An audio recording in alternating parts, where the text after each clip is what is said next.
New York City's real basketball starts now. Talk on. Talk on. Talk on. Preseason is over. The fun and games are over. The gossip time is over. Now we're going to get a chance to talk about basketball. Now we're going to get a chance to obsess over the thing that really brings us to the table, to argue, to dissect, to appreciate the art that is being displayed on the court. Real basketball starts now, and it's an interesting place to be when you're a Nets fan because your team actually has a chance to win it all. Samuel, how are you? I'm good, man. I'm pumped for tomorrow night.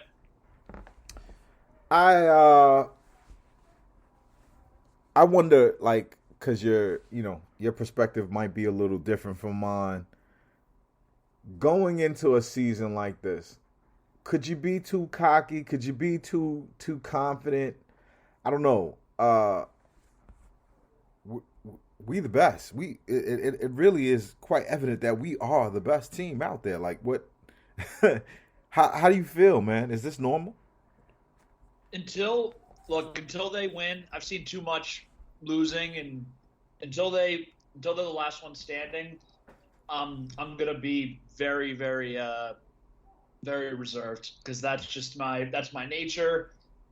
I think I definitely think they have the most talented roster, especially with Kyrie. But look, man, like a lot of stuff can happen. Injuries. They already have had a lot of stuff off the court, which I really don't like because I think I think the teams that win usually don't have that. But I'm trying to be positive in light of the Kyrie stuff, and I'm excited for tomorrow. Matt, why aren't we the best? No, we are the best, right, Matt? Doesn't matter if you're the best necessarily. And after last year, I'm a little shaken or shooken. I'm not sure what the proper usage is there, but I swear you had disbelief when we watched it was a Celtic game, right? We went together. Yeah. I swear you had disbelief in your eyes, like you didn't think we were like the first half. I was like, "Whoa, they beat them," because they were down early in the first half. I was getting nervous. You're like, "Yo, they're gonna win this game. Relax." But I think after last year, seeing it where it was really set up for us on a silver platter to kind of win it, and we served it up for somebody else instead. Look, we have the chances, and we'll get into what has to happen for us to get it done later. But I'm not counting my chickens before they hatch anymore. And it's a long journey. They've got 82 freaking games, a lot of cold nights coming. With the weather changing, it's cold outside today, so it's going to be a long journey. I'm excited that it's here and we're getting started. But man, I just can't wait tomorrow night, baby. I remember one time when I was young, I saw my Uncle Vern get dressed up to go out. Now my Uncle Vern, he's a dude that kind of was in and out of jail. And Uncle Vern, when he finally got himself right, he used to like to put a lot of cash in his pockets so that it would bulge out of his jeans, and he just had a different self-esteem and look about himself when his money was together. And I feel like that right now about my basketball team. So I think what we'll do to make sure that feeling is real, we'll go through some things about the off season, shut the door on the off season, and come out the other end of this podcast with an idea of where we're gonna be when this season ends. You guys with that? You guys cool with that? Yes, sir. Let's do it. So, I think one of the things that I don't think the national media talks about a lot because they focus so much on our big three and really two of them. I don't think we talk about what we bought in this year and what we got. I mean, not necessarily what we got rid of per se, but we got rid of a lot of things. Tyler Johnson, Timothy Luwawu-Cabarrot. We just got rid of a bunch of 6'4" guys who are kind of combo guards, no positions, and light skin. So that being said, what would starting with you, Matt, what would you say was our biggest offseason acquisition? I think the easy answer for a lot of people would be Patty, but I'm going to go with getting LaMarcus back in the fold. It was a short sample size last year when we had him, but the dimension he brought, that high post pivot pass, the baseline shooting, a center that hits his free throws, some girth in there. I'm going to say it's LaMarcus because Pause. there was no way we could go. There was no way we could go into the season with just Blake, Claxton, and Sharp. Sharp is not ready to play. I don't think anybody expects anything out of him. Blake is going to miss 35 games, 40 games, somewhere along that way. And Claxton is a guy that we're excited about, but there's a lot of projection being there. So to me, LaMarcus kind of solidifies that spot for us. And, it's not to diminish the acquisition of Patty, but guards are easier to find. We could have gotten someone on the cheap at the guard spot that we could have relied upon for a couple games. And to be frank, I love what I've seen out of Javon Carter so far. So I think we've had quite a few moves. I like Millsap. Would that be your 1 and 1A? They would be my 1 and 1A. But even like the Millsap signing, in some ways, I feel like has the potential to have a bigger impact on this team, considering the makeup of it. But I'm gonna say LaMarcus. I think that was a big piece for us getting him back. I could agree with that. I mean, Sam, what if you had to choose? Before I say what mine was, if you had to say what was our biggest acquisition, what would you say it was? So it's funny. I assumed that most of this crew was going to go with Patty because that's where a lot of consensus was. But I'm right there with Matt. I think the fact that if there's one takeaway that I had from the Buck series, it was like win or lose, that team was fucking tired, especially because the Bucks were a big, strong, physical team. And watching Durant get like bodied in the post, and Blake was clearly exhausted. And I think having a bunch of guys and being able to do if Nash wants to do like almost hockey style subs of just rotating in big, strong dudes like LaMarcus, Millsap, even like James Johnson. Obviously, Blake is still there, but I just think that rotating cast of, as Bam said, honestly, like girth is really going to help, and that goes for even if they have to play Miami, who's got some big, strong dudes. That goes for Philly, obviously. I just think that's going to make a world of difference. You guys make me uncomfortable with all this girth talk. Part of my reasoning is, let's assume Kyrie comes back in the playoff. There's less minutes for the Patty Mills type player, but we had a ton of minutes at that center spot that needs to be taken. And I think getting a veteran guy, not having to worry about the trade market or the buyout market, hopefully these guys stay healthy.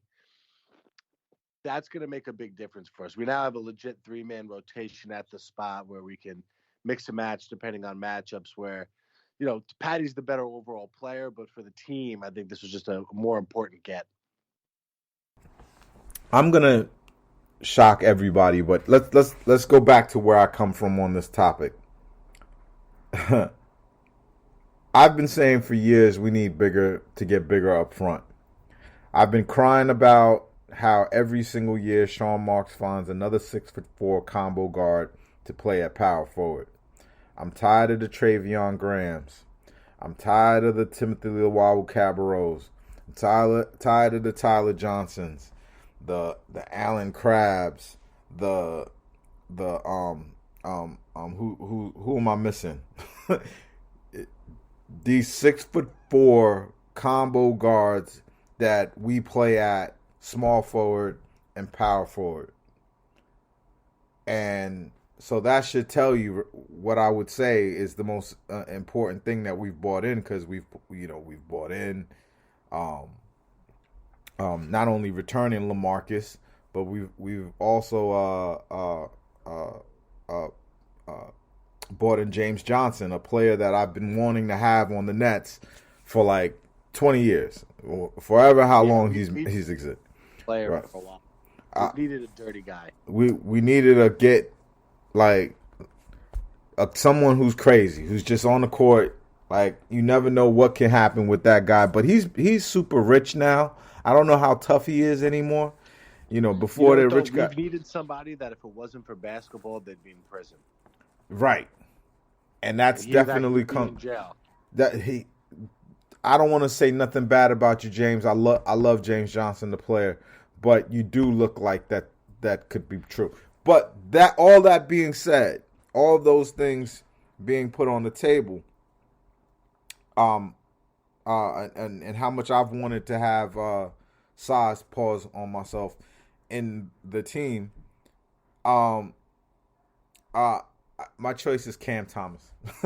and I know it's irrational, but y'all gonna just have to let me have this, because you know what I dream I about need to hear this. You know what I dream about the Nets, guys? I dream about the Nets being Sustainable success. Exactly. Being a dynasty. Watching the Knicks become mediocre and fail, and watching the Celtics, still have the players that they got with our draft picks and never get near us in winning championships. I would love to see this team be able to hand the baton off to a next group of Nets players that all they know is winning championships. And that irrational, impossible dream starts with Cam Thomas. If he can become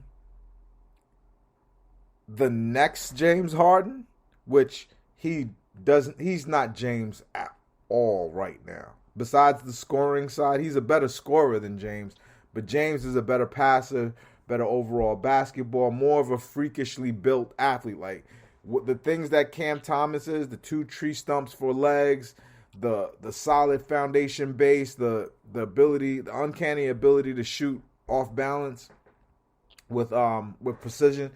All those things are what James Harden has, but James Harden has something at an elite level, which is court vision and basketball IQ.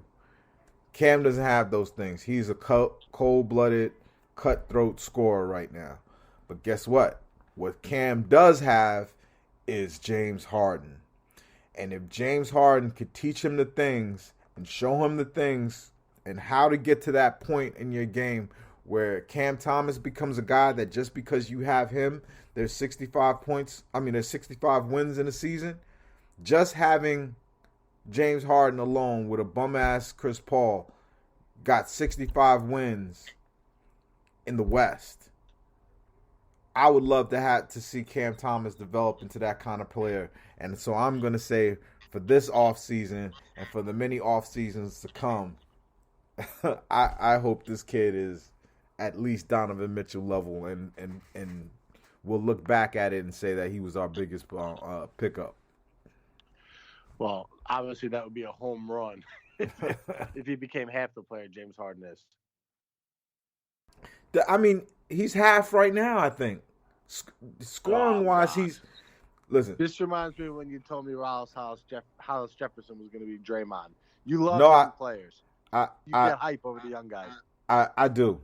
But I gave you solid reasons for belief. I was wrong. It was silly. It was definitely aspirational, but hey, we move on. We move on. All right.